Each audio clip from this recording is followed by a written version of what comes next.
अब ये रॉड का क्वेश्चन दिया मैंने, है ना। अब ऐसे केस में क्या करना पड़ेगा, पहले क्वेश्चन समझ लेना।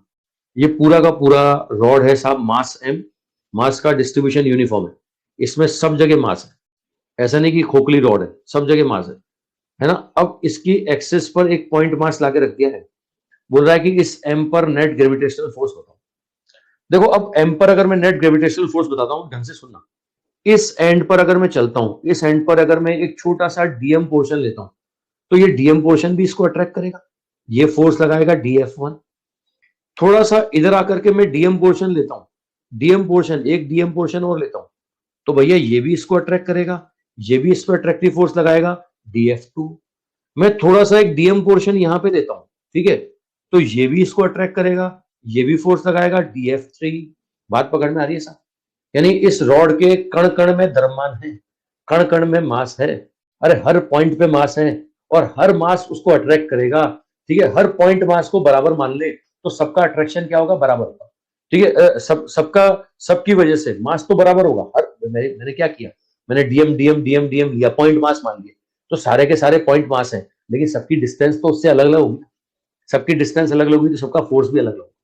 हालांकि सबके फोर्स की डायरेक्शन सेम होगी, तो नेट फोर्स निकालने के लिए क्या करोगे, ऐड करोगे, ठीक है। पहले वाले डीएम का फोर्स, दूसरे वाले डीएम का फोर्स, तीसरे वाले डीएम का फोर्स, ऐसे उस एंड तक जितने डीएम है सबका फोर्स ये निकाल के ऐड करेंगे।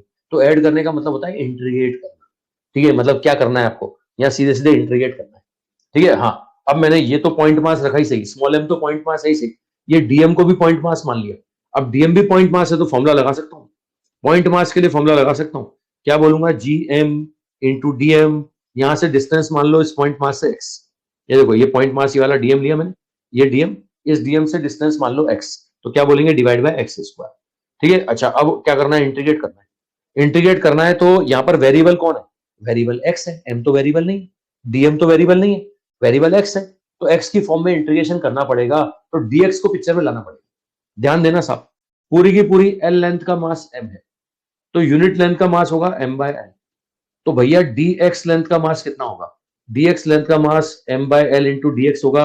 इसी को हम क्या बोलेंगे, dm बोलेंगे, इसी को बोलेंगे dm। ये रख दो यहाँ पर, ये रख दो, df बराबर gm, ये होगा m upon L into dx divide by x square.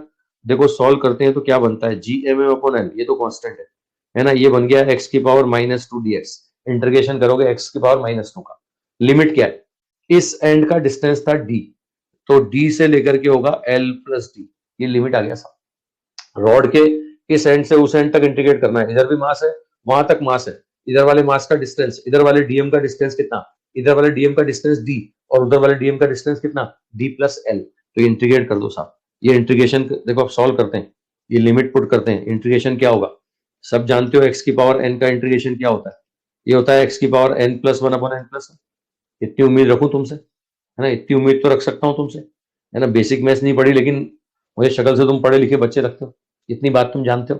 तो ये इंटीग्रेट करोगे तो x की पावर -2 प्लस 1 अपॉन -2 प्लस 1, तो ये -1 अपॉन एक्स आ गया, ये -1 अपॉन एक्स। देखो लिमिट पुट किया, upper limit minus lower limit, ये सॉल्व किया तो ये आंसर आ गया, ये फोर्स का आंसर आ गया, G M M upon D L plus D, G M M upon D L plus D, ठीक है। तो बेसिक कंसेप्ट मैंने आपको बताया साहब ग्रेविटेशनल फोर्स के, तो मैंने ग्रेविटेशनल फोर्स की बातें करी साहब।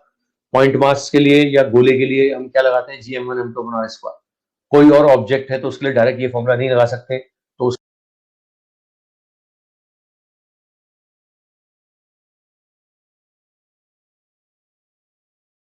इंटीग्रेट किया।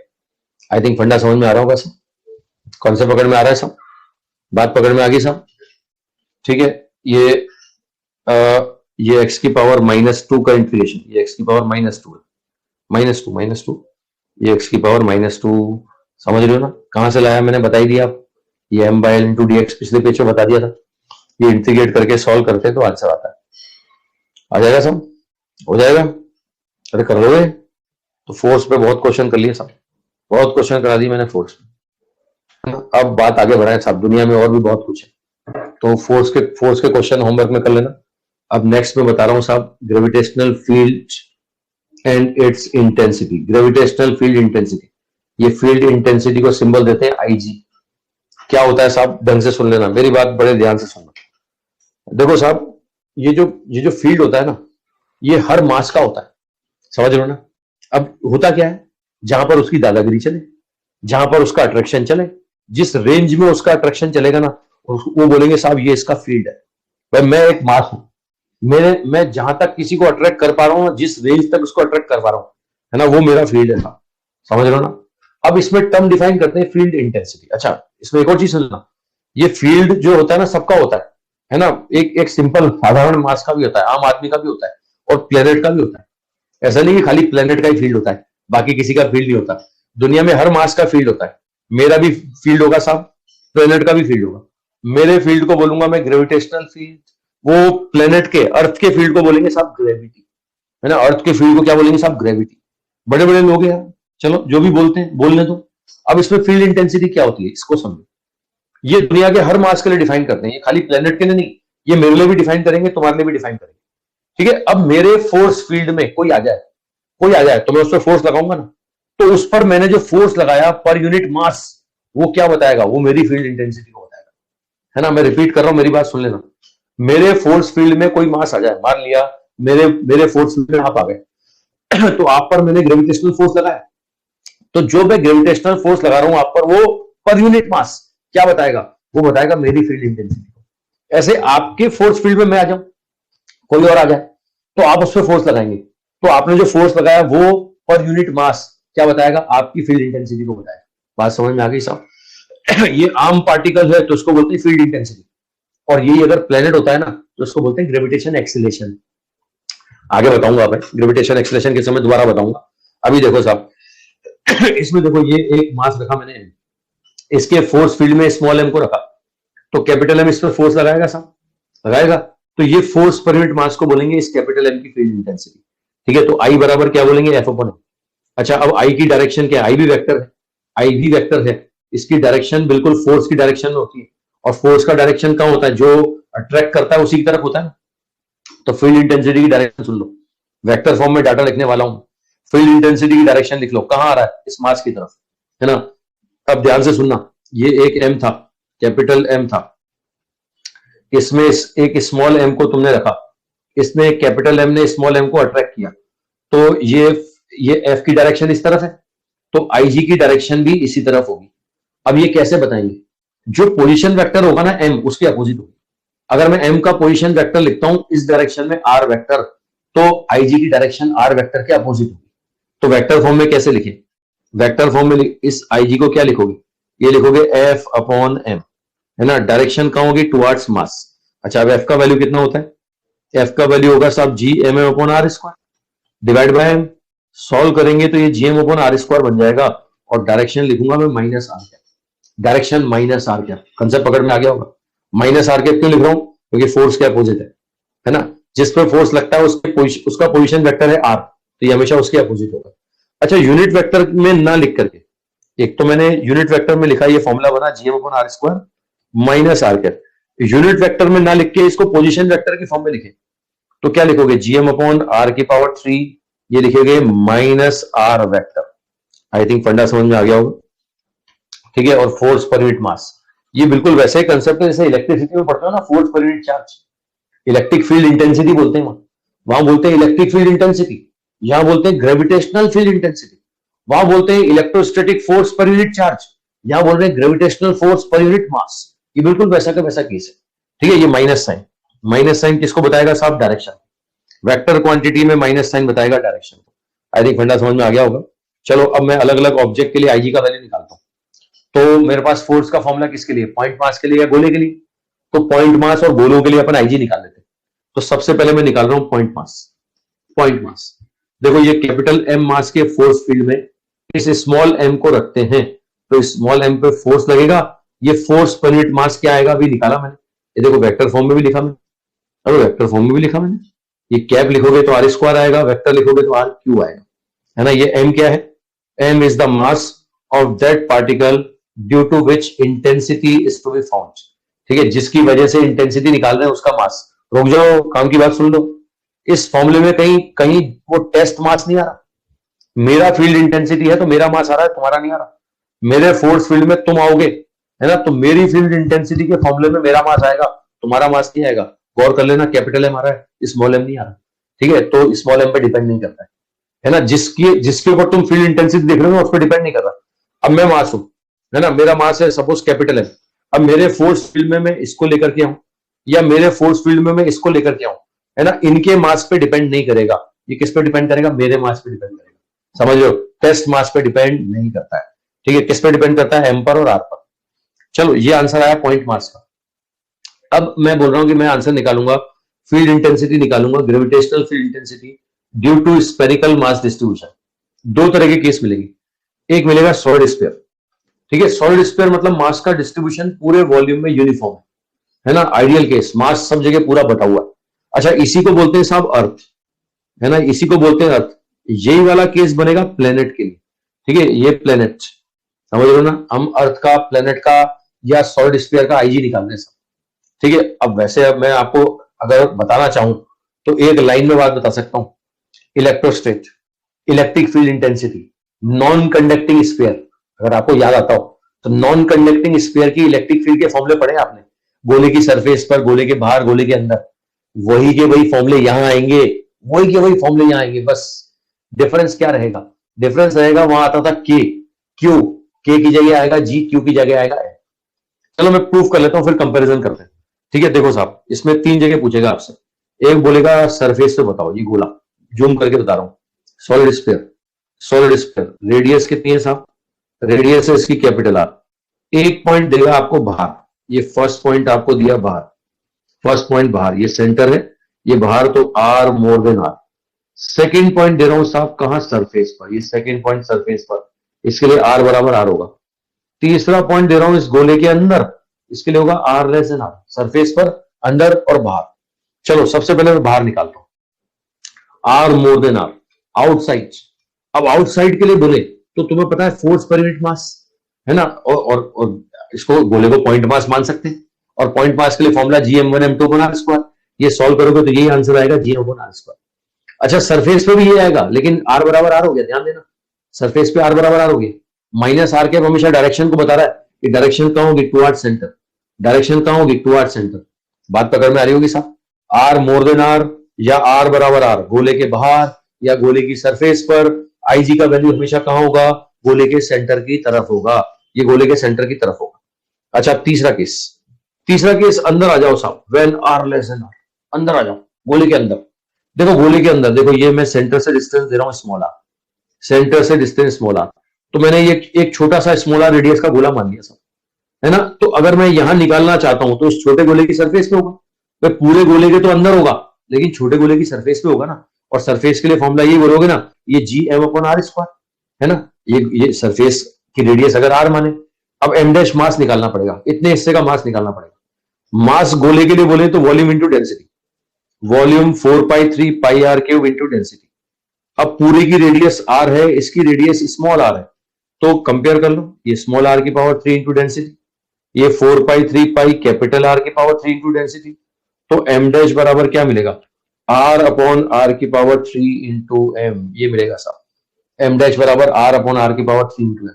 बात पकड़ में आ रही है? ये मास रख के सॉल्व करो, ये देखो मास निकाला मैंने, ये रख के सॉल्व करते तो अंदर के लिए फॉर्मूला ये बन गया, ये अंदर के लिए फॉर्मूला बन गया साहब, GM इंटू स्मॉल r/r की पावर 3, ठीक है। ये प्रूफ किया मैंने, डेरिवेशन कोई नहीं मांगा।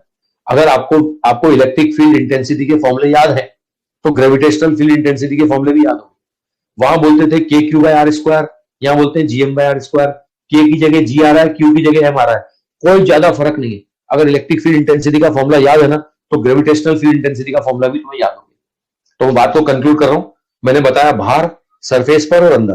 देखो वापस पीछे लेके चलता हूं, तो बाहर क्या आ रहा है साहब? आउटसाइड क्या आ रहा है? आई आउटसाइड आ रहा है साहब 1/r²। मतलब बाहर अगर डिस्टेंस बढ़ाओगे ना तो आई आउटसाइड क्या होगा? कम होगा।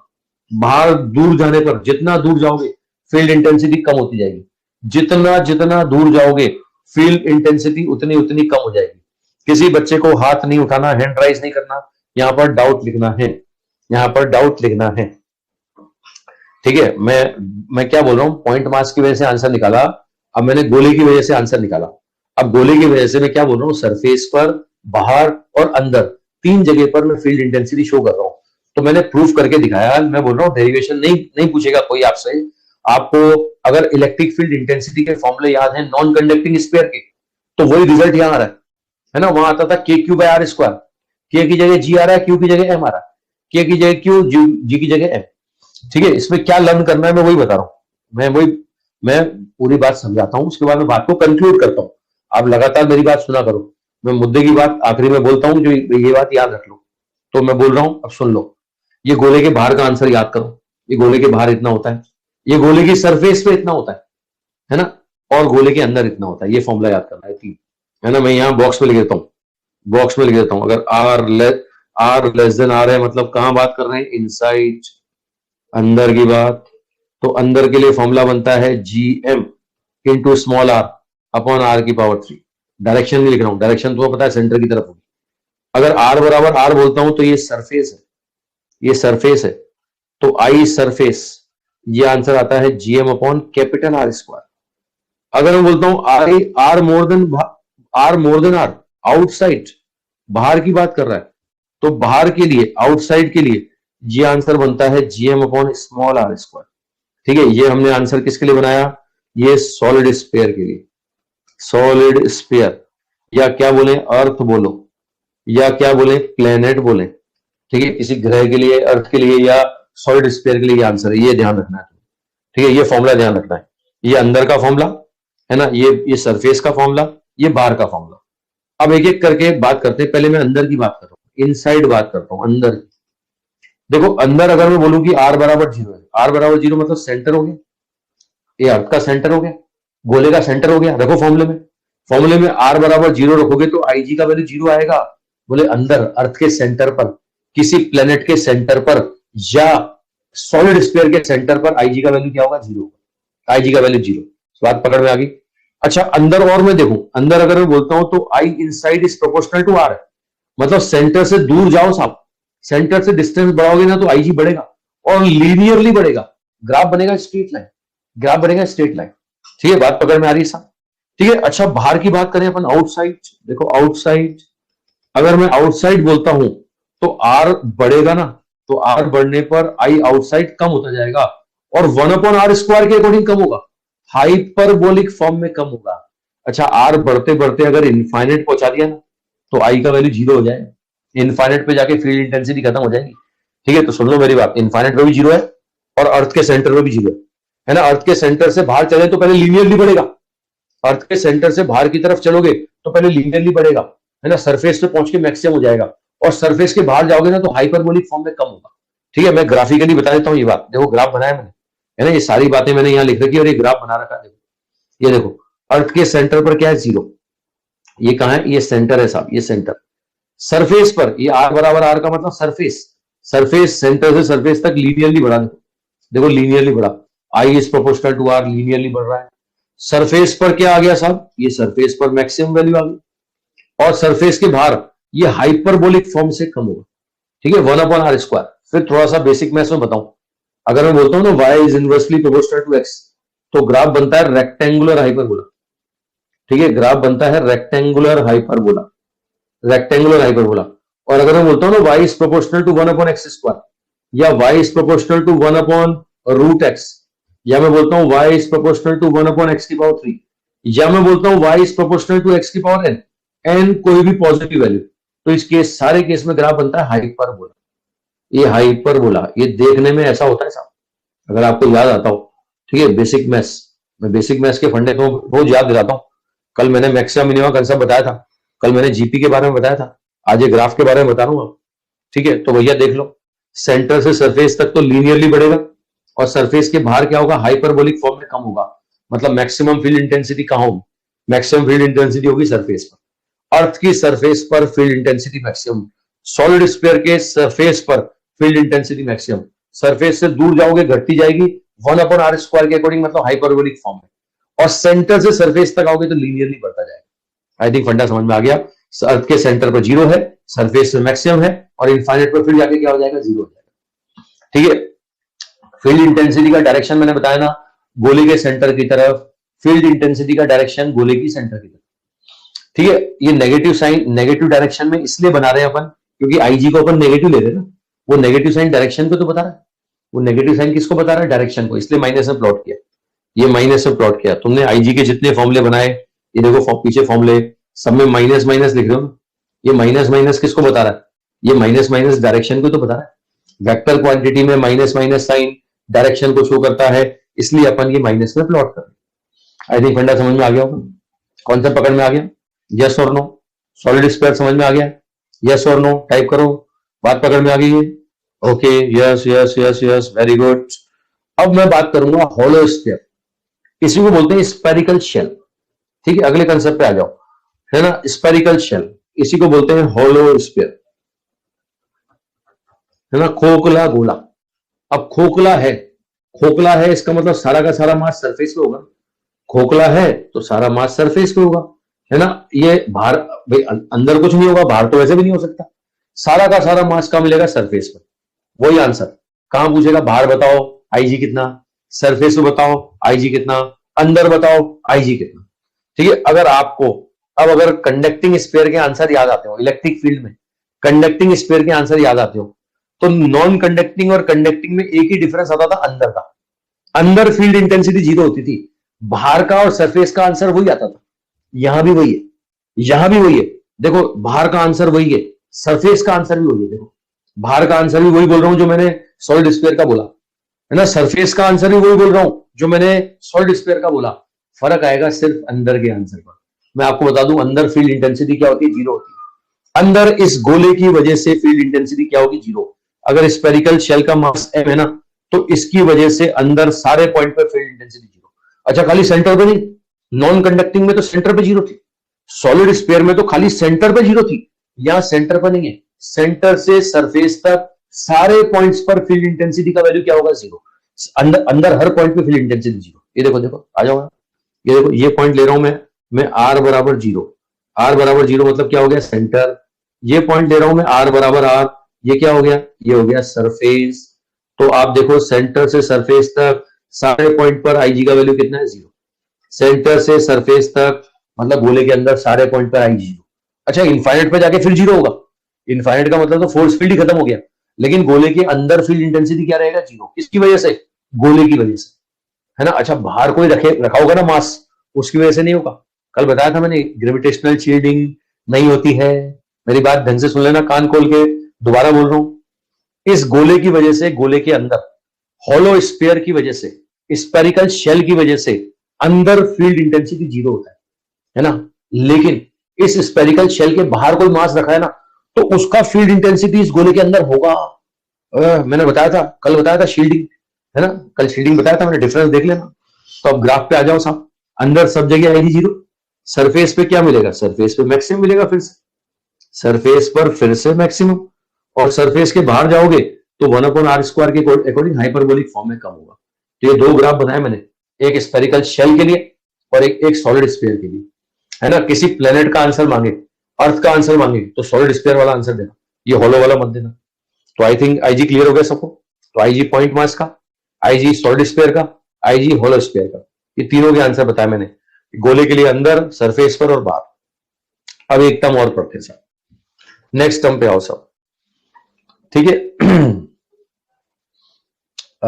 नीतू कुमारी, जब इलेक्ट्रोस्टेट पढ़ेंगे तो सर बोलते हैं कि आप ग्रेविटेशन में पढ़े होंगे। हाँ तो बोलने दो ना यार, मैंने कितना अच्छा पढ़ाया तो, और मैंने तेरे को प्रूफ करके बताया भाई, मैंने सॉलिड स्फीयर का आंसर प्रूफ करके बताया, है ना। मैं तो तेरे को याद रखना बता रहा हूँ कि देख वहां भी ऐसा होता है और यहाँ भी ऐसा होता है। अगर तुझे यहाँ का याद है तो वहां का याद हो गया, और वहां का याद है तो यहाँ का याद हो गया। ठीक है, कॉन्सेप्ट पकड़। तुझे कौन सा 15 अगस्त 26 जनवरी का इनाम चाहिए, है ना, तुझे क्या ऐसा चाहिए कि 15 अगस्त में शाल उड़ा के सम्मानित किया गया? क्यों? बोले इसने एग्जाम में बैठ के प्रूफ किया, है ना। अभी नंबर उतने ही मिलेंगे तो एग्जाम में बैठ के प्रूफ कर या घर बैठ के प्रूफ कर, है ना, नोबेल प्राइज देंगे तुझे। ठीक है, एक फॉर्मूले याद रखना है, डायरेक्ट डायरेक्ट क्वेश्चन बनेंगे और डायरेक्ट फॉर्मूले याद रखना है कि भैया बाहर कितना होता है, सरफेस पे कितना होता है, अंदर कितना होता है। ठीक है, शील्डिंग का कंसेप्ट कल बताया था मैंने। इलेक्ट्रोस्टैटिक शील्डिंग जो होती है ना, वो होती है, ग्रेविटेशनल शील्डिंग नहीं होती। इलेक्ट्रोस्टैटिक शील्डिंग मैंने बताया था, बंद बक्सा है ना, खोखला गोला है, तो बाहर के किसी का अंदर इफेक्ट नहीं पड़ता, बाहर के किसी चार्ज का अंदर इफेक्ट नहीं पड़ता। मैंने वो कार वाला एग्जांपल दिया था कि बिजली कड़कती है तो कार के कांच बंद कर लो, बंद बक्सा बना लो, बाहर के झटके तुम्हें अंदर नहीं मिलेंगे। लेकिन मैंने कहा था ग्रेविटेशनल शील्डिंग पॉसिबल है, बाहर कोई मास रखा होगा तो उसका अंदर फोर्स फील्ड होगा। ठीक है, कल बात कर चुका हूं यार मैं। चलो आओ नेक्स्ट टॉपिक पे आओ। अगला है एक्सेलेरेशन ड्यू टू ग्रेविटी। देखो न्यूटन सेकंड लॉ से बोलते हैं एक्सेलेरेशन होता है फोर्स पर यूनिट मास। अब इसमें ग्रेविटेशनल एक्सेलेरेशन क्या होता है? ग्रेविटेशनल फोर्स पर यूनिट मास। ग्रेविटेशनल एक्सेलेरेशन क्या होता है? Gravitational force per unit mass, है ना। देखो अबे फोर्स पर यूनिट मास ये तो फील्ड इंटेंसिटी होती है। ठीक है, रुको रुको रुको, पूरी बात सुनो। अभी थोड़ी देर पहले बताया मैंने फोर्स पर यूनिट मास फील्ड इंटेंसिटी। अभी फिर से मैं बोल रहा हूं फोर्स पर यूनिट मास, मैं बोल रहा हूं ग्रेविटेशनल एक्सेलेरेशन। मैं इसको बोल रहा हूं ग्रेविटेशन एक्सेलेरेशन। अभी ये क्या हो गया? एक ही चीज के दो नाम, है ना। होता है ना, एक व्यक्ति के दो नाम होते हैं, घर का नाम, मोहल्ले का नाम, दोस्तों का नाम। घर वाले किसी और नाम से जानते हैं और दोस्त बड़े प्यार से, है ना, अच्छे अच्छे नामों से पुकारते हैं, है ना। और दोस्त के नाम समझते हो कैसे कैसे होते हैं, है ना। दोस्तों के बीच में अलग अलग नाम होते हैं। ठीक है, बचपन में हमारा एक दोस्त था साहब, है ना, सरनेम था उसका भाटिया। हम उसको भाटिया भाटिया ही बुलाते थे, कभी उसके नाम से पुकारा ही नहीं, है ना। अब एक बार उसके घर गया मैं, आदत के मुताबिक मैंने आवाज लगाई, घर के बाहर खड़े होकर भाटिया, आवाज लगाई भाटिया। उसके पिताजी बाहर आ गए, है ना। मैंने कहा नहीं नहीं वो नहीं, आपका बेटा। उनका बड़ा बेटा बाहर आ गया, है ना। बड़ा बेटा, भाटिया आवाज लगा रहा हूँ, भाटिया आई नहीं, वो बड़ा बेटा बाहर आ गया। तो मैंने कहा नहीं नहीं वो छोटा वाला। मतलब असली नाम ही नहीं बुलाया हमने, दोस्तों के नाम अलग अलग होते हैं, घर के नाम अलग होते हैं। तो भाई अब इसको देख के लग रहा है कि यार अभी थोड़ी देर पहले बोल रहा था फील्ड इंटेंसिटी, है ना। फील्ड इंटेंसिटी में मैं बोल रहा था फोर्स पर यूनिट मास, और अब मैं ग्रेविटेशन एक्सेलेरेशन बोल रहा हूँ फोर्स पर यूनिट मास। भैया दोनों एक ही चीजें कि अलग अलग है? कोई फर्क है कि नहीं है? फर्क है। स्टेटमेंट सुन लो। देखो फील्ड इंटेंसिटी डिफाइन करते हैं दुनिया के हर मास के लिए। आईजी दुनिया के हर मास के लिए, मेरे लिए भी डिफाइन करोगे और अर्थ के लिए भी डिफाइन करोगे। लेकिन ये ग्रेविटेशन एक्सेलेरेशन सिर्फ और सिर्फ अर्थ के लिए, प्लेनेट के लिए डिफाइन करोगे, किसी मास के लिए डिफाइन नहीं करोगे। किसी मास के फोर्स फील्ड में फोर्स पर यूनिट मास जो होगा वो बोलेंगे उस मास का फील्ड इंटेंसिटी, और किसी प्लेनेट के फोर्स फील्ड में जो फोर्स पर यूनिट मास होगा उसको बोलेंगे प्लेनेट का फील्ड इंटेंसिटी, या क्या बोलेंगे? Gravitation acceleration of planet. ठीक है, तो दोबारा सुन लो साहब। किसी प्लेनेट का जो आईजी होता है ना, वही एक तरह से ग्रेविटेशन एक्सेलेरेशन है। ठीक है, तो आईजी दुनिया में सारे मास के लिए, लेकिन ग्रेविटेशनल एक्सेलेरेशन दुनिया के सारे मास के लिए नहीं होता। ये सिर्फ प्लेनेट के लिए होता है, ये सिर्फ अर्थ के लिए होता है। आई थिंक कॉन्सेप्ट समझ में आ गया होगा। ठीक है, ये स्मॉल जी जो लिख रहा हूं ना, ये स्मॉल जी सिर्फ किसके लिए? स्मॉल जी सिर्फ ओनली प्लेनेट, ओनली प्लेनेट या अर्थ के लिए, है ना। जबकि आईजी किसके लिए? सबके लिए। ठीक है, ये सभी के लिए, ऑल पार्टिकल्स। बात पकड़ में आ गई साहब, है ना। जो जो प्लेनेट का फील्ड इंटेंसिटी है ना, वो और कुछ नहीं जी है। अच्छा वो टर्मिनोलॉजी बोल रहा है इसमें, है ना। ये जो अर्थ प्लेनेट का ग्रेविटेशनल फोर्स होगा, है ना, उसको बोलेंगे ग्रेविटी। इस ग्रेविटी में फोर्स पर यूनिट मास जो होगा वो होगा ग्रेविटेशन एक्सेलेरेशन। ये लो साहब, ये acceleration due to gravity near earth surface. तो फॉर्मूला पता है तुम्हें? फॉर्मूला पता है gravitational force per unit mass, है ना। मैं अगर फोटो बना के दिखाऊं, रुको रुको, ये फोटो बना रहा हूं, देखो अर्थ है। अर्थ को हम क्या मान रहे हैं? अर्थ को मानते हैं ये सॉलिड स्फीयर, है ना। ये मान लिया यहां कोई पार्टिकल मास m रख दिया, अर्थ की सरफेस से हाइट दे रहा हूं h, है ना। तो अब तुम्हें पता है पॉइंट मास है, गोला है, तो अपन वाले फॉर्मूले लगा सकते हैं gm अपन r इसको। ये डिस्टेंस r बोले तो r प्लस h हो जाएगा ना, है ना। अब अगर मैं सरफेस पे आंसर बोलता हूं तो सरफेस पे तो आंसर क्या बोलूंगा? ये बोलूंगा gmm upon r square divide bye m, force per unit mass, है ना। देखो मैं, चलो ये छोटा छोटा हो गया, मैं बड़ा बड़ा करके लिख देता हूँ, थोड़ा बड़ा बड़ा बड़ा कर देता हूँ। ये पहले इरेजर से इसको मिटा दूं, है ना। सरफेस पर लिख रहा हूं मैं जी सरफेस, सरफेस पर लिखता हूं मैं जी सरफेस, है ना। हाइट पर लिखता हूं मैं जी हाइट। तो जी सरफेस क्या बोलूंगा? ये बोलूंगा साहब G M M upon upon capital R square divide by mass, force per unit mass. ये हो गया G M by R square, ये आ गया G M by R square. अच्छा हाइट पे लिखूंगा ना, तो हाइट का मतलब बाहर आ गया, तो बाहर के लिए फॉर्मूला लगाओगे स्मॉल आर स्क्वायर, है ना। तो ये बन गया G M upon small R square. इसको क्या लिखोगे? G M upon R plus H का होल स्क्वायर लिखोगे साहब। ये सरफेस पर और हाइट पर आंसर बताया मैंने। बात पकड़ में आ गई होगी, कॉन्सेप्ट समझ रहे होगे। ठीक है, तो ग्रेविटेशन एक्सेलेरेशन का फॉर्मूला क्या बना? चलो पहले आ जाओ सरफेस की बात कर लें। किसी प्लेनेट की सरफेस पर आंसर का फॉर्मूला जो बनता है, ठीक है, सरफेस का फॉर्मूला जो मैंने बनाया, ये मैंने बनाया साहब G M upon R square. ठीक है, अच्छा इसको ये अब एक चीज देख लेना, अगर मैं प्लेनेट का लिखता हूं ना, तो ये है मास ऑफ प्लेनेट, और ये है रेडियस ऑफ प्लेनेट्स। अब दुनिया के हर प्लेनेट का मास अलग अलग होता है, दुनिया के हर प्लेनेट का रेडियस अलग अलग होता है, हर प्लेनेट का मास अलग अलग, हर प्लेनेट का रेडियस अलग अलग, तो हर प्लेनेट का ग्रेविटेशन एक्सलेशन भी अलग अलग।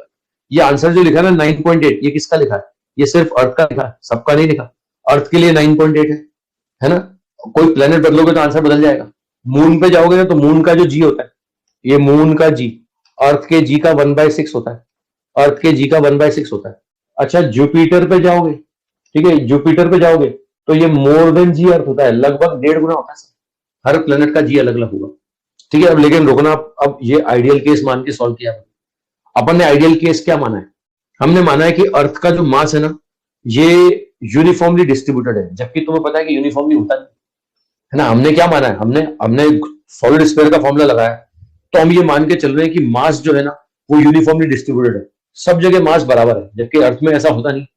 तुम यहाँ पर बोरवेल अभी लगाना शुरू करोगे, गड्ढा खोदना शुरू करोगे, तो गड्ढा खोदोगे ना, पहले मिट्टी आएगी, फिर पत्थर आएंगे, फिर उसके बाद नीचे पानी आएगा, है ना। हो सकता है और नीचे जाओ तो पेट्रोल मिल जाए, गैस मिल जाए, समझ रहे हो ना। तो सब जगह मास सेम नहीं है, सब जगह मास का डिस्ट्रीब्यूशन वास्तव में सेम नहीं है। हम तो आइडियल केस मान के सॉल्व करते हैं। हाँ ले, इसको कोयला भी मिल रहा है भाई को, एक ही जगह सब मिलेगा तेरे को, कोयला भी मिलेगा, गैस भी मिलेगा, है ना, सब कुछ मिल जाएगी तेरे को एक जगह, है ना। तो भैया सब जगह मास सेम नहीं होता, हम आइडियल केस मान रहे हैं कि मास सेम है। दूसरा, हम अर्थ को मान के चलते हैं परफेक्ट गोला, जबकि परफेक्ट गोला नहीं, अंडा है ना। ये नॉट परफेक्ट स्फीयर, हमें पता है कि वास्तव में अंडा है, गोला नहीं। तीसरा आपको बताऊं साहब, अर्थ वास्तव में घूमती है, अपनी सेल्फ एक्सिस पे घूमती है ना। हम ये जो फॉर्मूला बना रहे हैं ना, इसमें ये मान के बना रहे हैं कि अर्थ रोटेट नहीं करता है।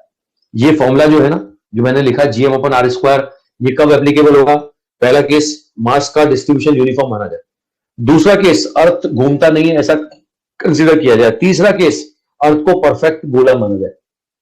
और तीनों बातें नहीं है, तुम्हें पता है।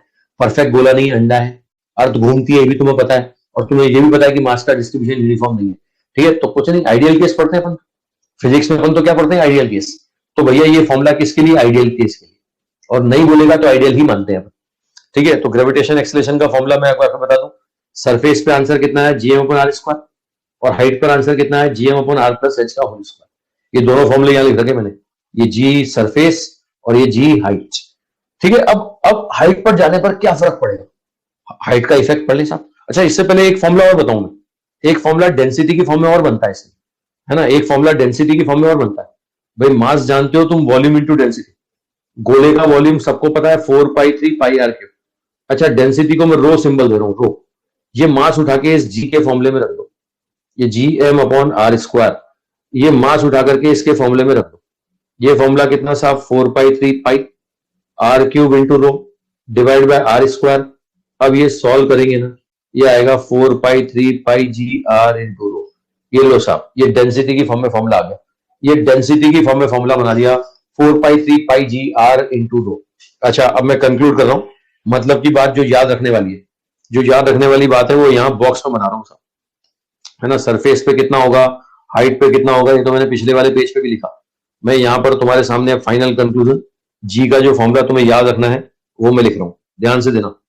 ये जी सरफेस अगर मैं लिखता हूं तो एक फॉर्मूला है gm/r², है ना। ये मास ऑफ प्लेनेट और ये radius of planet. Same density की फॉर्म में लिखें तो 4π3πgr इंटू रो हो जाएगा। ये r रेडियस ऑफ प्लेनेट, दो फॉर्मूले हैं साहब, एक डेंसिटी वाला, है ना, डेंसिटी और रेडियस का, एक मास और रेडियस का। ये फॉर्मूला याद होना चाहिए, ये फॉर्मूला आपको याद होना चाहिए। अब आ जाओ साहब, हाइट का क्या इफेक्ट पड़ेगा? हाइट पर जाने पर जी कैसे बदलेगा? गहराई पर जाने पर जी कैसे बदलेगा?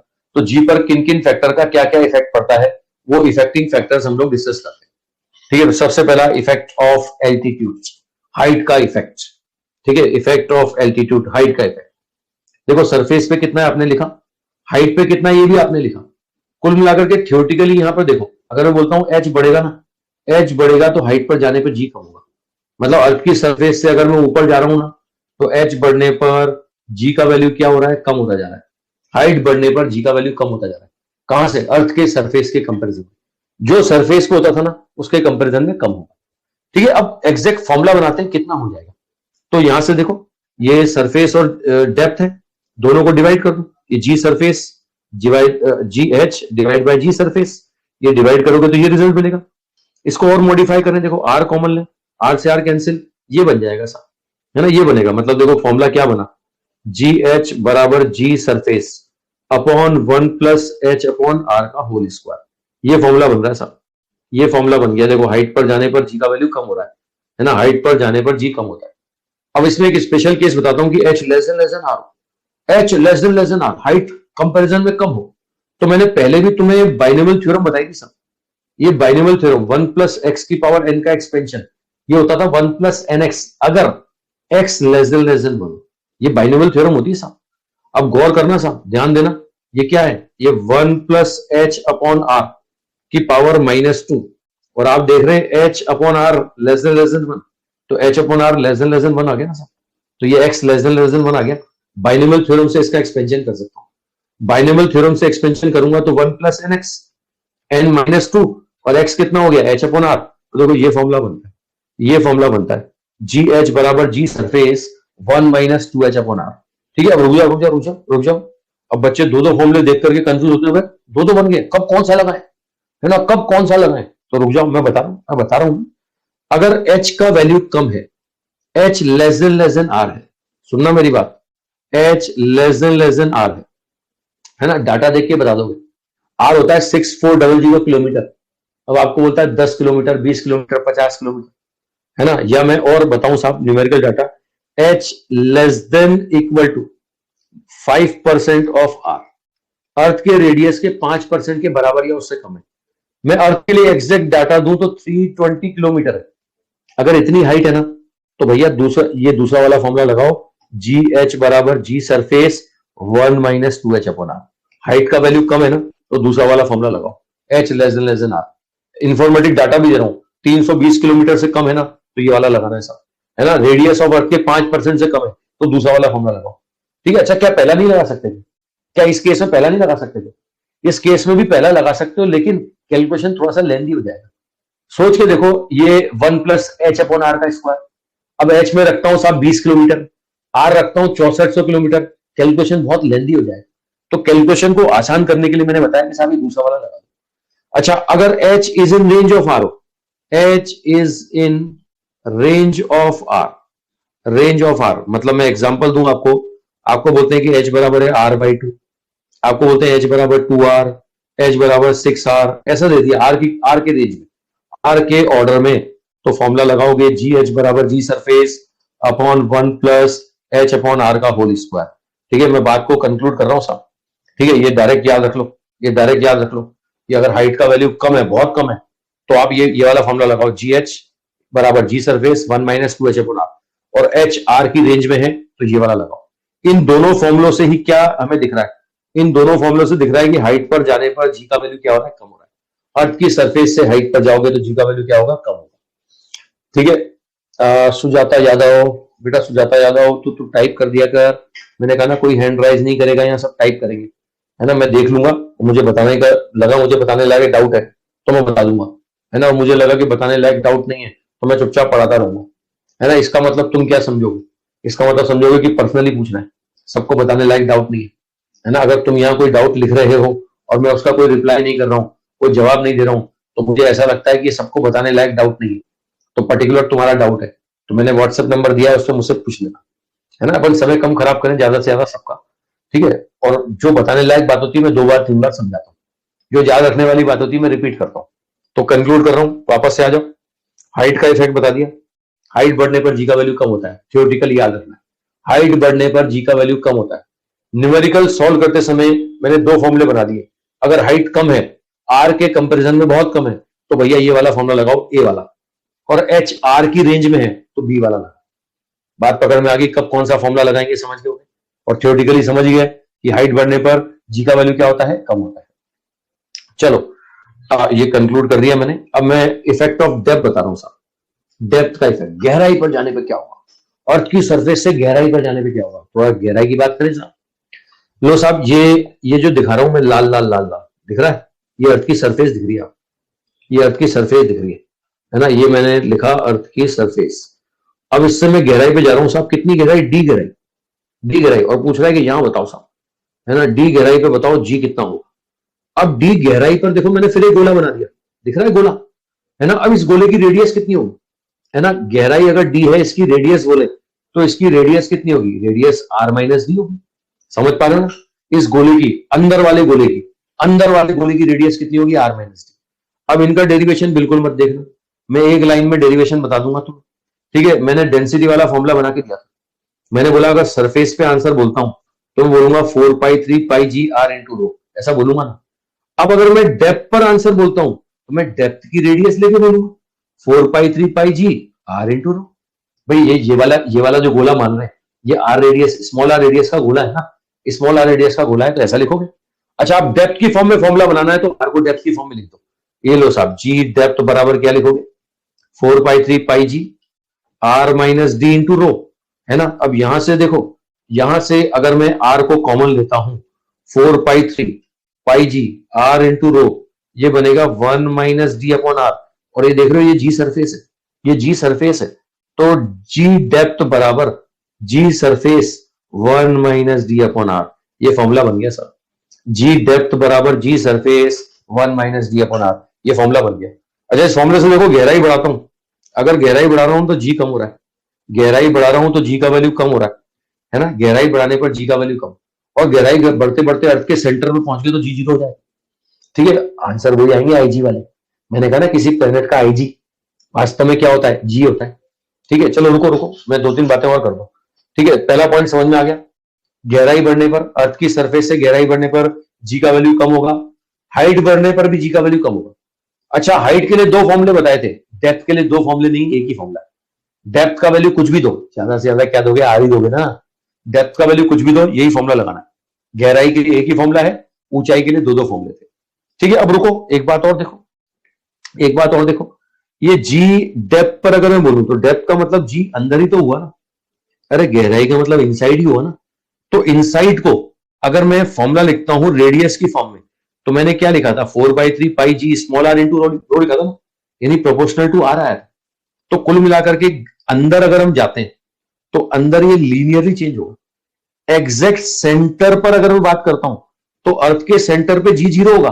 अगर अर्थ के सेंटर पे जी जीरो होगा, ग्रेविटी फ्री कंडीशन होगी, वेटलेसनेस कंडीशन। मतलब अगर तुम भारी, अपने आप को भारी महसूस करते हो तो अर्थ के सेंटर पे जाके खड़े हो जाओ, बिल्कुल हल्का फील करोगे, वेटलेसनेस कंडीशन। अर्थ के सेंटर पर जी का वैल्यू जीरो है। और अंदर क्या हो रहा है, अंदर देखो लीनियरली बढ़ रहा है, देखो जी इज प्रोपोर्शनल टू आर। ये सेंटर पर जीरो था और अंदर की बात करें तो लीनियरली बढ़ेगा, बढ़ते बढ़ते सरफेस पे जाके क्या हो जाएगा, मैक्सिमम, सरफेस पर मैक्सिमम। ये जी सरफेस, जी सरफेस। और आउटसाइड की बात करें, बाहर की बात करें तो 1/r² आएगा ना, 1/r²। तो देखो ये 1/r² के अकॉर्डिंग कम होगा। ये ग्राफ बिल्कुल वही आईजी जैसा आ रहा है, बस आईजी वाला ग्राफ मैंने नेगेटिव में प्लॉट किया था, ये जी वाला मैं क्या कर रहा हूं, पॉजिटिव में प्लॉट कर रहा हूं, है ना। तो मैं बताया ना, किसी प्लेनेट का जी वास्तव में आईजी के बराबर ही तो है ना। आईजी सबके लिए डिफाइन होता है, लेकिन जी सिर्फ प्लेनेट के लिए डिफाइन होता है। तो किसी प्लेनेट का जो जी होगा वो वास्तव में आईजी ही तो होगा। ठीक है, तो स्टेटमेंट सुन लो, अर्थ के सेंटर पर ग्रेविटी फ्री कंडीशन, अर्थ के सेंटर से सरफेस की तरफ जाओगे ना, जी बढ़ता जाएगा, सरफेस पे मैक्सिमम हो जाएगा, और सरफेस के बाहर 1/r² के अकॉर्डिंग कम होगा, 1/r² के अकॉर्डिंग कम होगा। अच्छा, अब मैं डेप्थ की फॉर्म में बात करूं तो डेप्थ अर्थ के सेंटर से तो नहीं नापोगे ना। अगर किसी की गहराई नापनी है तो सरफेस से नापते हो ना, सेंटर से थोड़ी नापते हो। अब अगर तुम सरफेस से गहराई नापोगे तो गहराई बढ़ने पर जी का वैल्यू क्या होगा, बढ़ेगा। ठीक है, ये दो तीन बातें मैंने बताई हैं, मैं दोबारा रिपीट करने जा रहा हूं, मेरी बात दोबारा सुन लेना। अर्थ की सरफेस से हाइट पे जाए तो भी जी कम होता है, डेप्थ पे जाए तो भी जी कम होता है, और डेप्थ पे जाओगे सुरंग खोदते खोदते खोदते खोदते अर्थ के सेंटर पे पहुंचोगे ना, वहां जी जीरो हो जाएगा, अर्थ के सेंटर पे जी जीरो हो जाएगा। मतलब अर्थ की सरफेस से हाइट पे गया तो भी जी कम हुआ, डेप्थ पे गया तो भी जी कम हुआ, अर्थ के सेंटर पे जाके जी का वैल्यू क्या हो गया, जीरो। अब रुकना रुकना, अब मैं उल्टी बात करूंगा, अब मैं गहराई नहीं नापूंगा मैं ऊंचाई नहीं नापूंगा, मैं अर्थ के सेंटर से डिस्टेंस नापूंगा।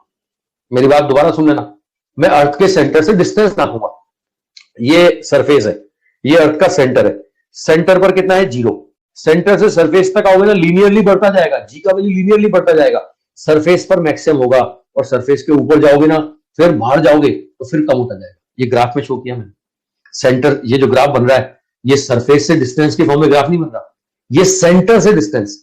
तो सेंटर से पहले बाहर की तरफ जाओगे तो बढ़ेगा, और फिर बाहर गोले के बाहर निकल जाओगे तो घटेगा। हाँ, अर्थ की सरफेस से अपन चले तो सरफेस से हाइट पे जाओ या डेप्थ पे जाओ, दोनों केस में वैल्यू क्या होती है, कम होती है। आई थिंक फंडा समझ में आ गया सब, ठीक है। अच्छा, ग्राफ बिल्कुल वैसा ही आईजी जैसा। आईजी का मैंने नेगेटिव में प्लॉट किया था, ये जी का नेगेटिव में नहीं, जी का मैं पॉजिटिव में प्लॉट करूँ, क्योंकि ग्रेविटेशन एक्सेलेरेशन क्या है, ये सिर्फ ये इसमें डायरेक्शन तो पहले डिफाइन है, नीचे होगा, अर्थ के सेंटर की तरफ होगा। तो अपन क्या कर रहे हैं, सिर्फ मैग्नीट्यूड शो कर रहे हैं, ठीक है। चलो ये मैं कुछ और बताऊं साहब, इफेक्ट ऑफ शेप बता रहा हूं sir. Next, due to shape of shape का क्या इफेक्ट पड़ेगा। अर्थ को वास्तव में गोला नहीं होता, अर्थ वास्तव में अंडा होता है, ये हम गोला मान लेते हैं, देखो ऐसा गोला मानते हैं, हम मानते हैं ये गोला है, जबकि वास्तव में ये अर्थ गोला नहीं है, अंडा है। दिख रहा होगा ना बाहर वाला, एक्चुअल शेप ये अंदर वाला नहीं है, एक्चुअल शेप बाहर वाला है ना। अब आप देखोगे ना तो इस अंडे के लिए जो पोल्स है ना, पोल्स पर तो कोई फर्क पड़ता नहीं, पोल्स पर कोई फर्क नहीं पड़ता। इक्वेटर पर देखोगे ना तो इक्वेटर पर ये डिस्टेंस जो मिलेगी ना, रेडियस जो मिलेगी वो 21 किलोमीटर ज्यादा मिलेगी, ठीक है। मैं टाइम एक्सटेंड कर रहा हूं भाई, मैं टाइम एक्सटेंड कर देता हूँ, रुको रुको, टाइम एक्सटेंड कर देता हूँ।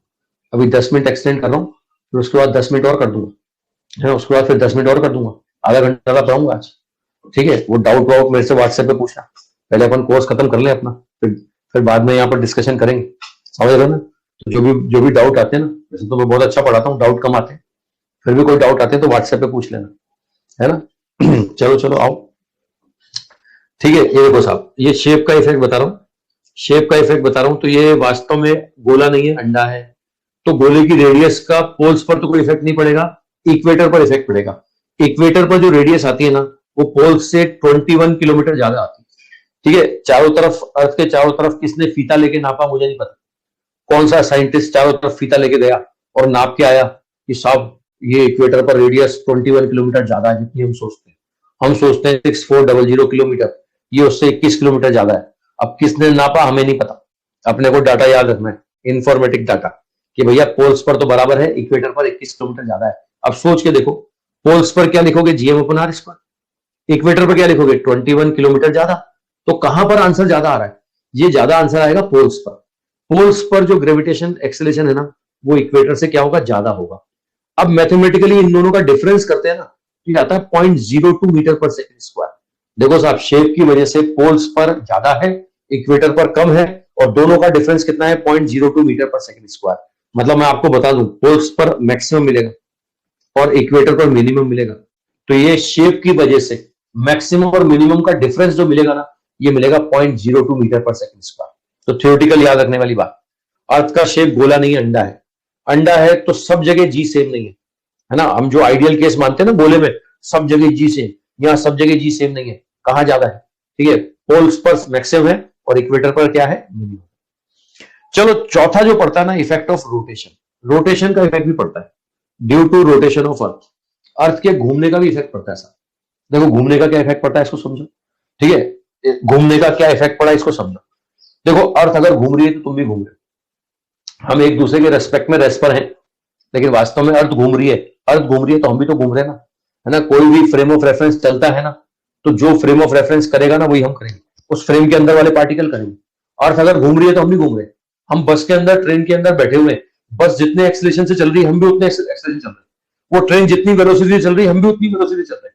कोई फ्रेम जितनी वेलोसिटी से, जितने एक्सेलरेशन से, या फ्रेम जैसा मोशन करता है, उसके अंदर पाए जाने वाले सारे पार्टिकल वैसे ही मोशन करेंगे, है ना। अब अर्थ घूम रही है तो हम भी घूम रहे हैं, है ना। अब अर्थ जितनी एंगुलर स्पीड से घूम रही है, उतनी एंगुलर स्पीड से हम भी घूम रहे हैं, ठीक है। ऐसा नहीं कि अर्थ तो तेज घूम रहा है और हम धीरे घूम रहे हैं।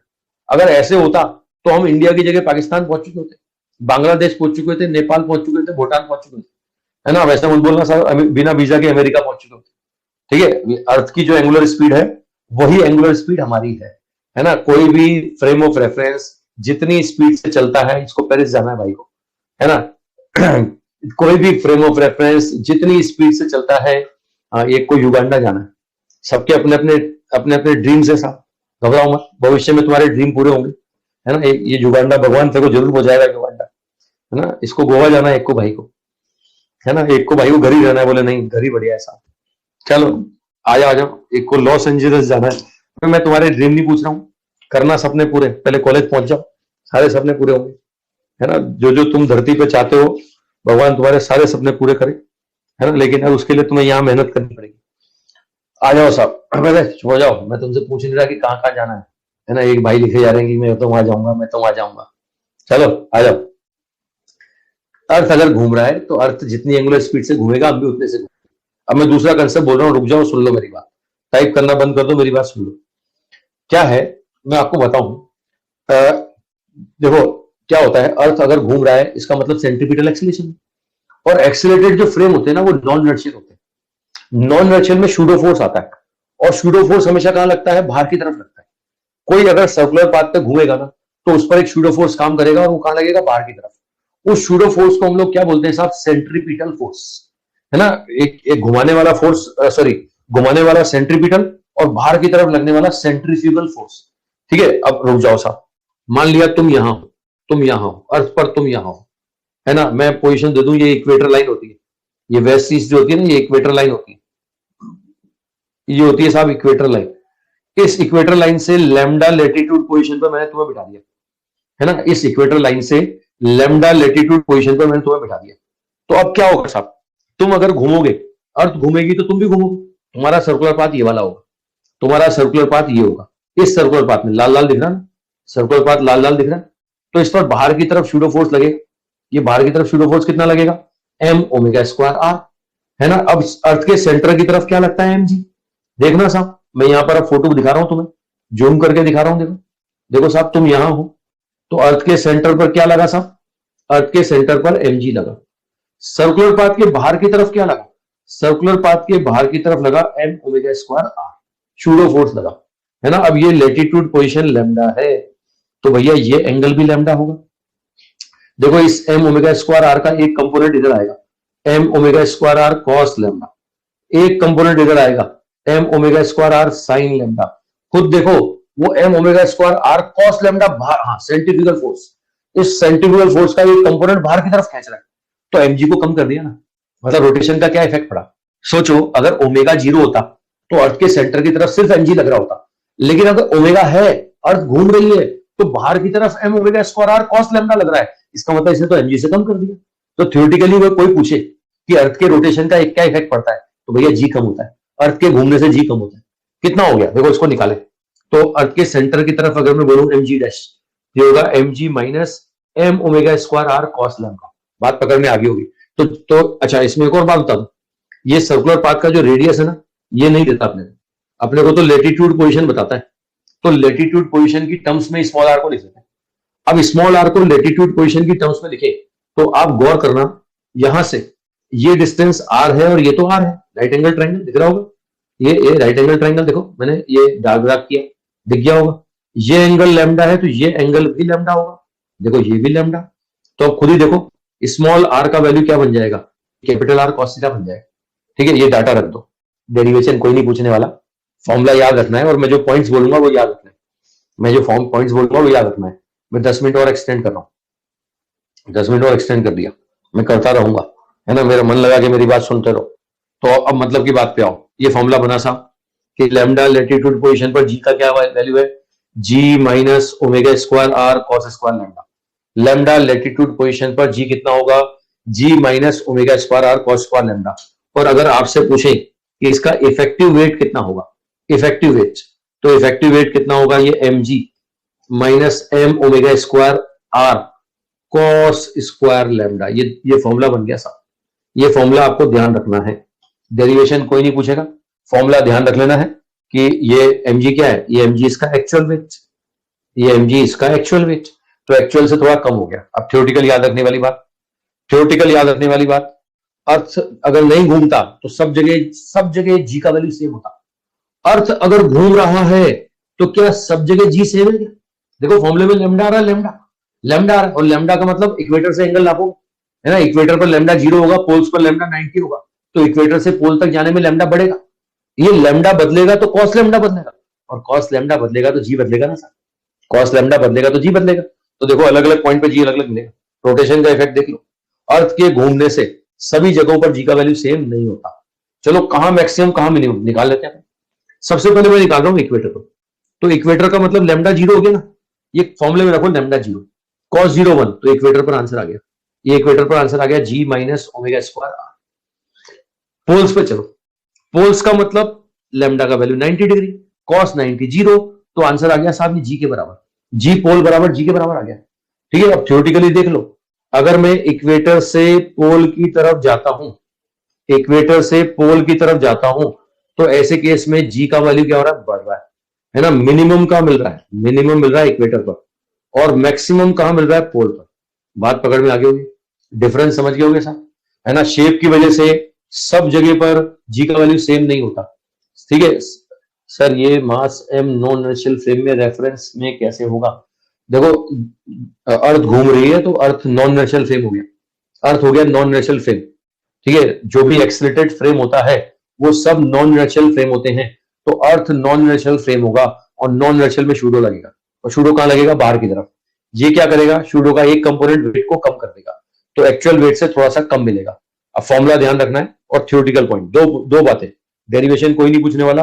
पहला पॉइंट क्या मिलता है साहब, ये मिलता है g minus omega square R cos square lambda, formula ध्यान रखना है। दूसरा क्या होता है साहब, कम होता है, कम होता है, रोटेशन की वजह से जी का वैल्यू कम होता है, सभी स्थानों पर बराबर नहीं होता, सब जगह इसका वैल्यू बराबर नहीं होता, है ना। कहां पर मैक्सिमम, पोल्स पर मैक्सिमम, और इक्वेटर पर क्या मिलेगा, मिनिमम। रुक जाओ, मेरे सारे पॉइंट सुन लो, तुम्हारे जो जो डाउट आ रहे हैं ना वो सारी बातें मैं बोलने वाला हूं, पहले मेरी सारी बातें सुनो, अभी मेरा बोलना बाकी है, मैं बातें बोलूंगा, मैंने टाइम एक्सटेंड कर दिया है। अब ध्यान से देखो, ये जो पोल का आंसर तुमने बनाया ना, ये पोल्स में क्या आ रहा है साहब, जी आ रहा है। इस पोल के फॉर्मूले में कहीं भी ओमेगा नहीं आता है, ये पोल का फॉर्मूला देखोगे ना, कहीं भी ओमेगा नहीं आता, इसका मतलब रोटेशन का इफेक्ट पोल्स पे नहीं पड़ेगा। अर्थ की स्पीड बढ़ा दो, अर्थ की स्पीड घटा दो, अर्थ को रोक दो, अर्थ घूमे या नहीं घूमे, तो पोल पर सभी स्थानों पर जी का वैल्यू क्या होगा, सेम होगा, ठीक है। पोल पर हमेशा जी रहेगा। लेकिन आओ इक्वेटर, आओ इक्वेटर के फॉर्मूले में ओमेगा आएगा, अगर ओमेगा बदलेगा तो इक्वेटर पर जी का वैल्यू क्या होगा, बदलेगा। इक्वेटर ही नहीं, ये बाकी सबके फॉर्मूले में भी ओमेगा आता है, ठीक है। तो सभी स्थानों पर जी का रोटेशन का प्रभाव पड़ेगा, ठीक है। तो याद रखने वाला पॉइंट, अगर अर्थ का ओमेगा चेंज करोगे, ओमेगा बदलोगे, तो सभी जगहों पर जी का वैल्यू बदलेगा एक्सेप्ट पोल्स, पोल्स को छोड़कर सभी जगहों पर जी का वैल्यू चेंज होगा। तो रोटेशन का इफेक्ट पड़ता है कि नहीं पड़ता है, रोटेशन का इफेक्ट पड़ेगा, शेप का इफेक्ट पड़ेगा, हाइट का भी पड़ेगा, डेप्थ का भी पड़ेगा। चारों पॉइंट वापस से रिवाइज करा रहा हूं, हाइट पे जाओगे तो भी जी कम होगा, डेप्थ पे जाओगे तो भी जी कम होगा, ठीक है। शेप की वजह से इक्वेटर पे कम होता है, पोल्स पे ज्यादा होता है। रोटेशन की वजह से मिनिमम इक्वेटर पर और मैक्सिमम कहां मिलेगा, पोल्स पर। अब ये मिनिमम वैल्यू तुम्हारे पास है, ठीक है, और ये मैक्सिमम वैल्यू तुम्हारे पास है। अच्छा, इनका डिफरेंस करो, इक्वेटर पर और पोल पर डिफरेंस करो, ये डिफरेंस आ रहा है ओमेगा स्क्वायर आर, ठीक है। अच्छा, अर्थ की बात कर रहा हूं, अर्थ का एट प्रेजेंट ओमेगा, आज की डेट में ओमेगा कितना है ना, कितनी एंगुलर स्पीड से अर्थ घूम रही है, ओमेगा होता है 2 pi upon T. Capital T जो है ना अर्थ का 24 घंटे, है ना, ये आ रहा है रेडियन पर आर। अब इसको रेडियन पर मिनट पर सेकंड वो तुम बदल सकते हो, और रेडियस जानते हो 6400 किलोमीटर है। ये सॉल्व करोगे ना, ये आंसर आता है 0.03 मीटर पर सेकंड स्क्वायर। इक्वेटर और पोल पर रोटेशन का जो इफेक्ट पड़ रहा है वो कितना पड़ रहा है, 0.03 मीटर पर सेकंड स्क्वायर। अच्छा, अभी मैंने शेप का इफेक्ट बताया था, शेप का कितना था 0.02, रोटेशन का कितना है 0.03, तो टोटल डिफरेंस कितना हो गया 0.05। मतलब अर्थ के सभी जगहों पर जी सेम नहीं है, इक्वेटर पर मिनिमम है और पोल्स पर मैक्सिमम है। ओवरऑल सारे इफेक्ट कंसीडर कर लें तो पोल्स पर आपको इक्वेटर से 0.05 मीटर पर सेकंड स्क्वायर ज्यादा मिलेगा।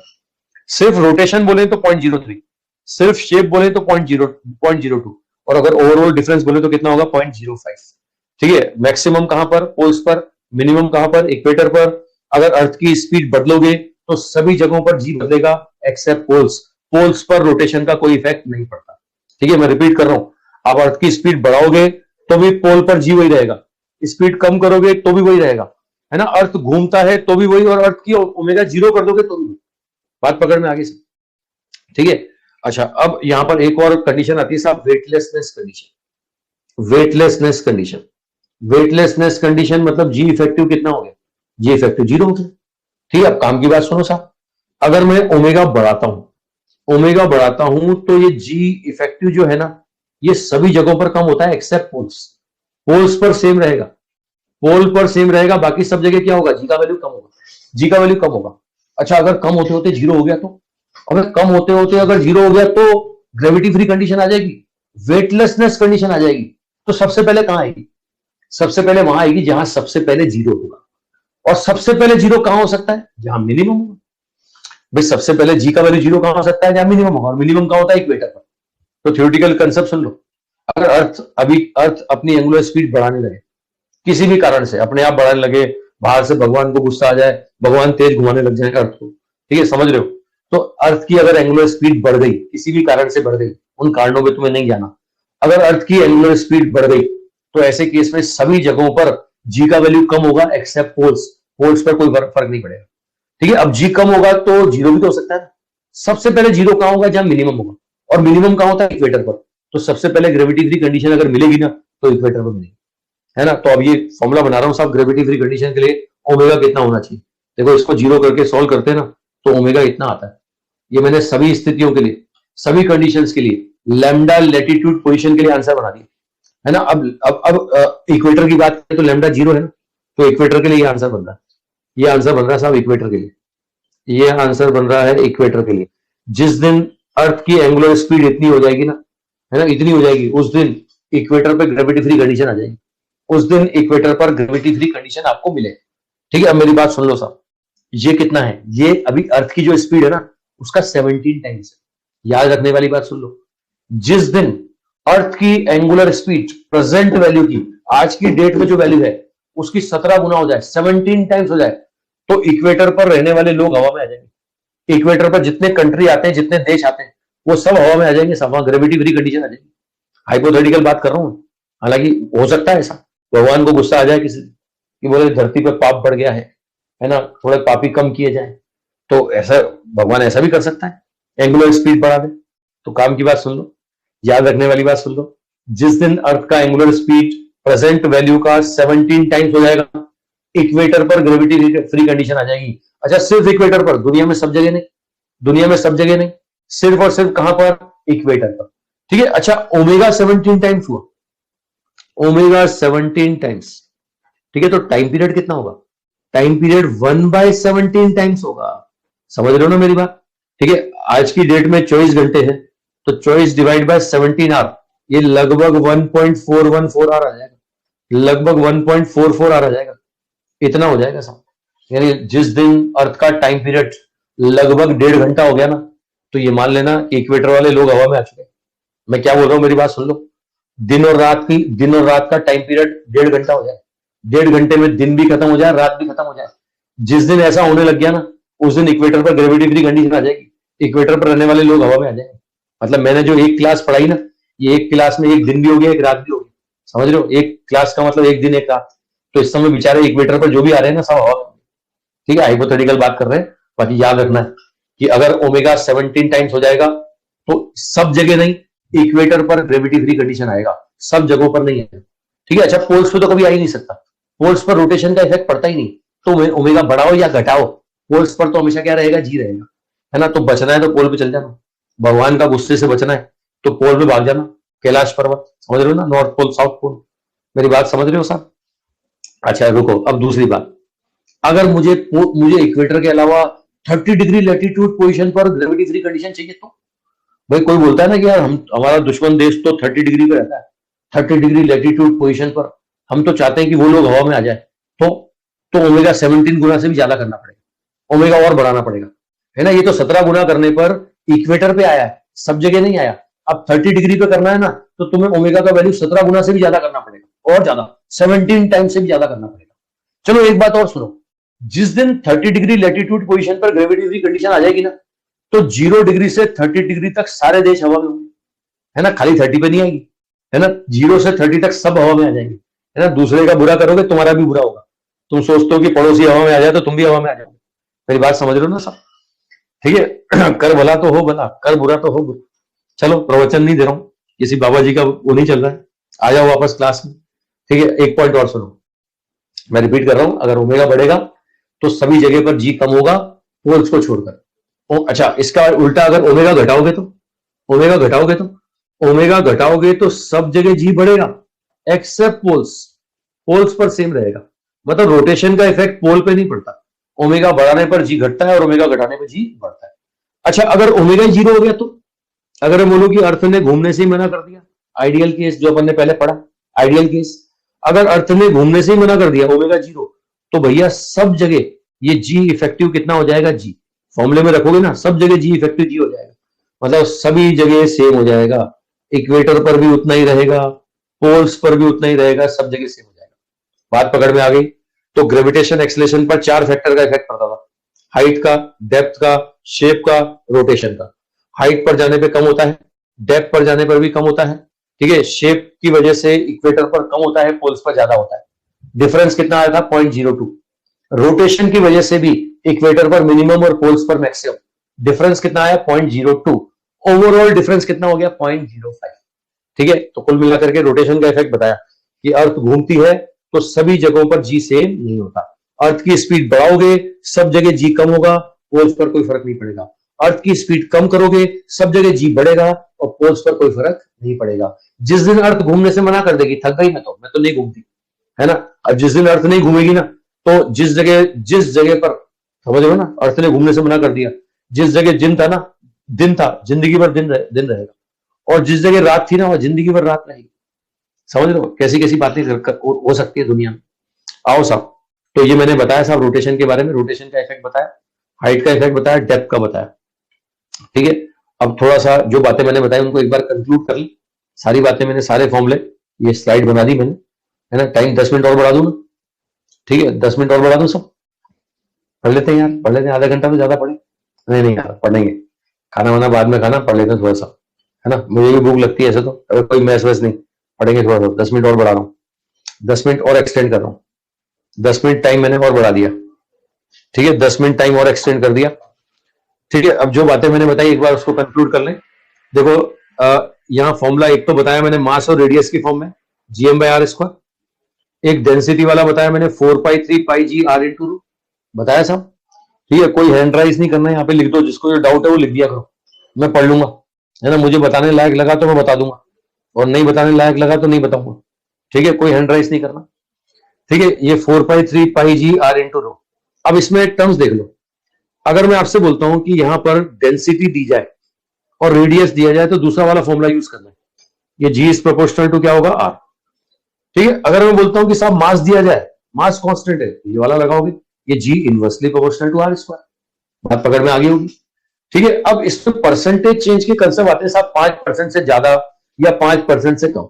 ठीक है, मैं बार बार बोलता हूं ना, मुझे शक्ल से तुम पढ़े लिखे बच्चे लगते हो, शक्ल से मुझे तुम पढ़े लिखे बच्चे लगते हो, तो 5% से ज्यादा, 5% का कंसेप्ट तुम्हें याद हो, है ना। मैं फिर भी याद दिला देता हूँ, चलो। कोई फिजिकल क्वांटिटी है y, इसका रिलेशन x से है, मान लिया ये प्रोपोर्शनल टू x की पावर a। इसका रिलेशन z से है, ये z की पावर b। मान लिया इसका रिलेशन p से भी है, p की पावर q। अब बोलते हैं x को इतना परसेंट चेंज किया, y को इतना किया, p को कितना किया, तो ये z कितना होगा, परसेंटेज चेंज का रिलेशन। तो देखो, इसको मैं ऐसे लिख रहा हूं, x की पावर a, z की पावर b और p की पावर -q। ठीक है, अब इसमें परसेंटेज चेंज का रिलेशन बनाए, तो भैया y का परसेंटेज चेंज बराबर लिखते हैं x का परसेंटेज चेंज। ठीक है, प्लस क्या लिखते हैं? z का परसेंटेज चेंज, प्लस क्या लिखते हैं? p का परसेंटेज चेंज। और भैया जो पावर होती है ना, उससे मल्टीप्लाई करते हैं।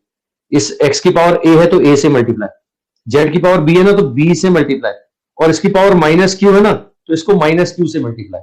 ठीक है, लेकिन ये जो मैं परसेंटेज चेंज का रिलेशन बना रहा हूं ना, ये तरीका सिर्फ किसके लिए एप्लीकेबल है? If percentage change less than equal to 5%।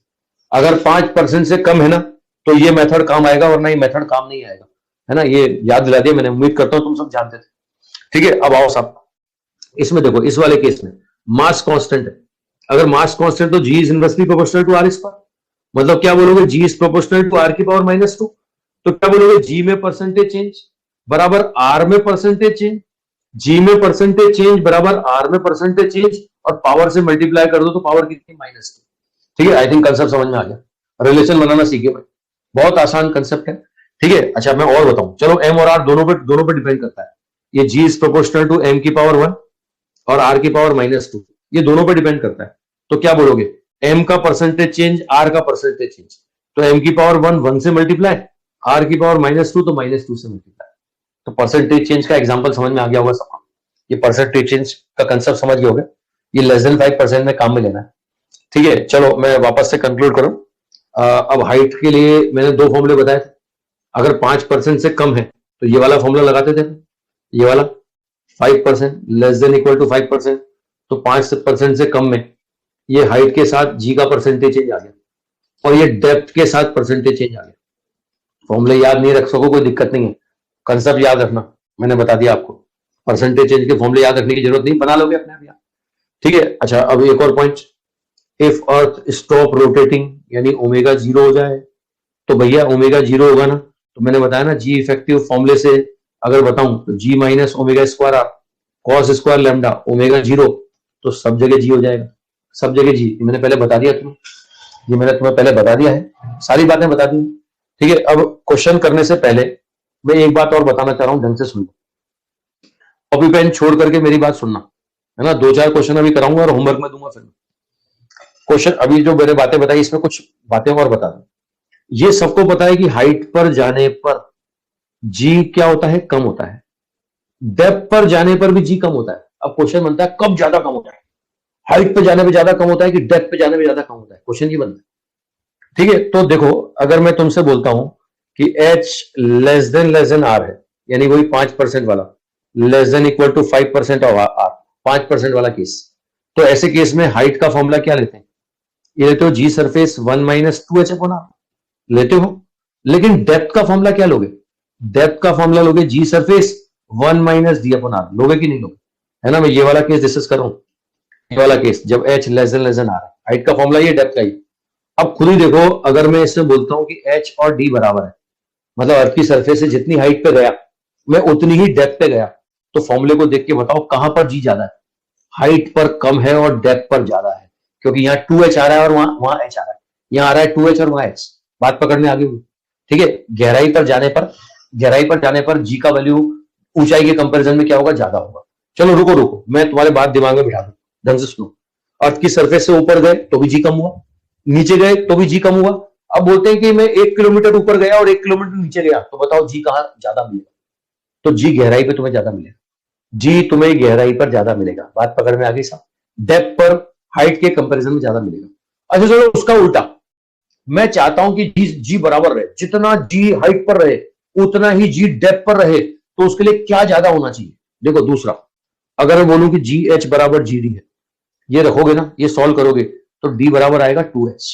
ठीक है, स्टैंडर्ड कंडीशन है, याद रखना है कि भैया मुझे जी बराबर चाहिए, मैं तो अर्थ की सरफेस से चाहता हूं कि यहां से ऊपर गया तो जितना जी हाइट पर है ना, मैं चाहता हूं कि उतना ही जी कहां रहे, उतना ही जी डेप्थ पर रहे, तो उसके लिए गहराई ऊंचाई की दुगनी होनी चाहिए।